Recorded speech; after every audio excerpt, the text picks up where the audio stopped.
Chapter 19. I've only got 40 minutes left before the phone runs out of data or whatever. Let's see what we can do. Searching for the music between the music. Trying to find the notes between the notes. He sings a song that he has never sung out loud before. Creak and moan. Creak and moan. Creak and moan. Pacing the floor like a pendulum of an impatient clock, he can't find the words to keep moving forward. Stuck in this rhythm, he walks back and forth in the studio. Back and forth. He picks notes up off the floor, only to toss them aside like wasted, frustrated minutes that will never return. He refuses to look over at his desk and the boy sitting in the chair, legs kicking back and forth. The boy watches him with steady, patient eyes. Creak and moan. Creak and moan. Creak and moan. He leaves the boy sitting in the studio, walks down to the kitchen, grabs the bottle of wine from the fridge, and heads out to the swing. Legs kicking back and forth, staring out the yard. The boy waits for him there as well. With a sigh of defeat, he opens the bottle of wine and plops down on the swing. Fine. Fine. Creak and moan. Creak and moan. Creak and moan. I feel so alone and trapped. Is that why you were here? To confirm that fear? Creak and moan. Or are you the key to a new door? Are you here to tip me over the edge of madness and never return? Or maybe, just maybe, you are here helping me know I have a purpose, and I am doing this for a reason. He took a deep breath and drank from the bottle. I just wish I knew what that reason was. I mean, shit. He looks at the boy. I'm talking to you, right? And I know you are not there. Or maybe. Creak and moan. Creak and moan. Creak and moan. Another long drink from the wine. Maybe you are real, and I am the imaginary one.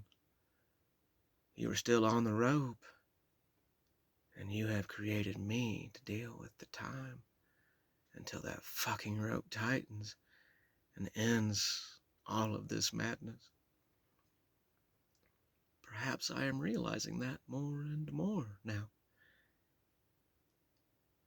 And I know once I finish writing this, I will vanish.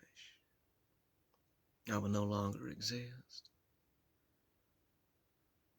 Are you still recording? I guess you are still recording. Okay. There will only be you. There will only be a boy who never got the chance to live his life. Creak and moan. Creak and moan. Creak and moan. The boy looks down at the journal and the pen and up at him, then out at the horizon. With a frustrated roll of his eyes and a deep sigh, he grabs the pen and journal. Fine! We live in the shadows of our legends. We walk in the footsteps of our heroes.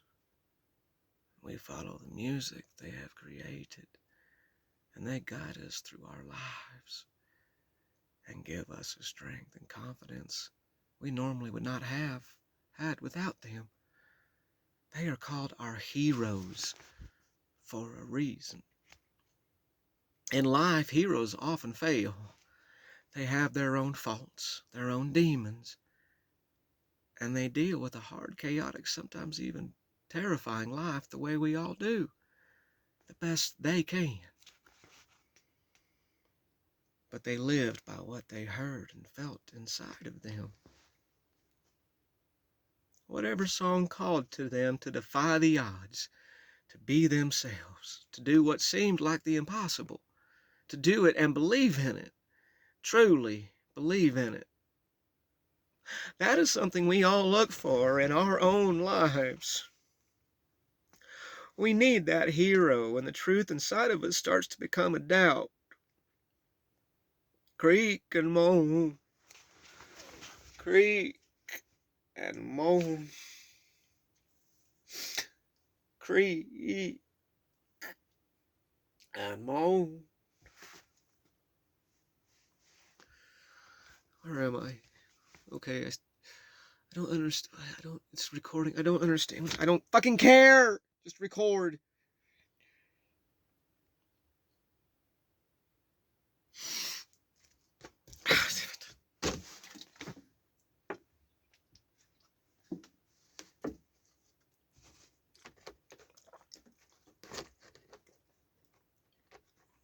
Fucking get on the... Damn it!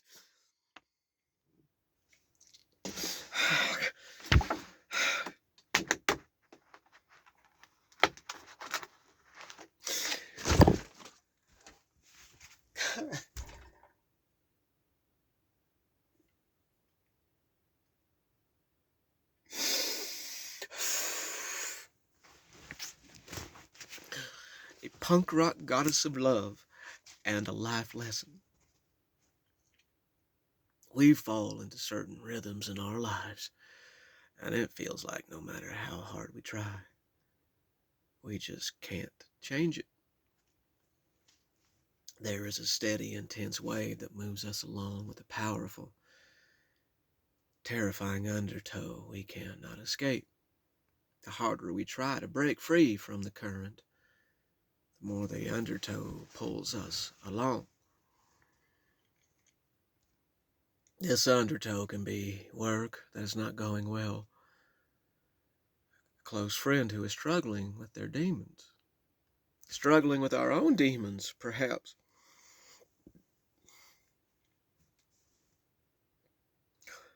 Love that just cannot be contained. And sometimes it is a crippling disease that affects friends and family. Whatever the undertow may be, it can feel like a whirlpool that is pulling you down.